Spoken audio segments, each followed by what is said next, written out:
Hi there. I feel the need to talk to you again, and hopefully you don't get too tired of me, but this is the quickest way to communicate. It really is. In my last video of a couple of weeks ago, I had mentioned that this decline needed to be respected, that I felt that it was serious. We didn't know the reasons for it, but we had started taking defensive action.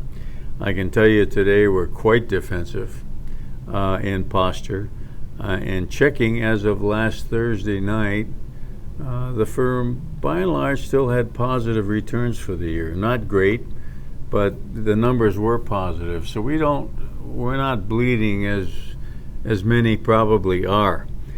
But I wanted to talk to you today because I think we've narrowed down to the key reasons for the decline.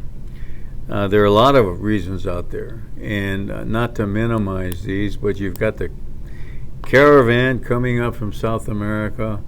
That's got a lot of risk involved with it. What if we shoot a child or a lady or something like that in the process? Don't know where that one's going. Saudi Arabia is another laying grenade with the pin pulled out. The pipe bombs, the shooting in the synagogue, these things are nasty. But besides that, we think there are two main reasons that we have to be concerned. One is what we've said from the beginning. We disagree with Donald Trump's trade war initiatives against China, and they continue. Today he threatened even more tariffs if the Chinese didn't seriously come to the table. This is not good for global growth. And global growth is a necessity at this point in time because there's so much debt out there. And the only way that the debt gets repaid is by economic growth and profits. So that's problem number one. Problem number two that is worrying the market is the election. And we'll know in a week or so.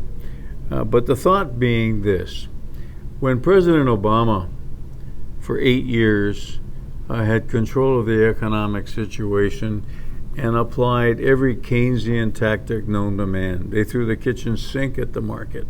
Shovel ready this, shovel ready that. Remember? Well, the economy did not grow. And the reason the economy didn't grow is that capital investment was lacking. People with the money, owners of businesses, plain old investors, looked at the Obama administration, looked at their assumption of tax probabilities, what they wanted to tax it, with a feeling that if you were successful, you were simply lucky, had nothing to do with hard work. These kinds of thoughts and ruminations scared capital. So the economy did not take off because it was capital starved. If a businessman does not willingly expand the business and invest in the business, there are no new jobs. And that was basically the reason. Today we've got an election. And if the Republicans lose the House, we go back to Nancy Pelosi and her cohorts who subscribed, in fact, who led a lot of the Obama economic initiatives, which means that they will likely de-emphasize spending on defense, for example, and look at the defense stocks. They're just dropping like rocks in the market. So this tells us that the market is afraid that we will take a lurch back to Obama kinds of economics. And forgive the political personalities, but we're calling two economies directly into this.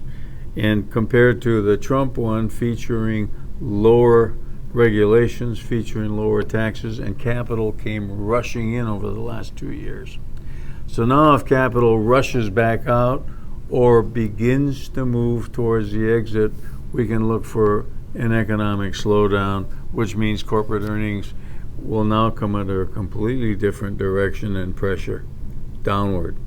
I'm not saying it's going to happen, but that's what the market perceives. And forgive me for wading into political grounds. I have to call a spade a spade. You know, we prefer free markets. We're capitalists.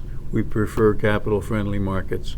And right now, that's a tug of war that nobody knows, and so the market's afraid of it. Those are our culprits. We'll keep you posted. Thank you.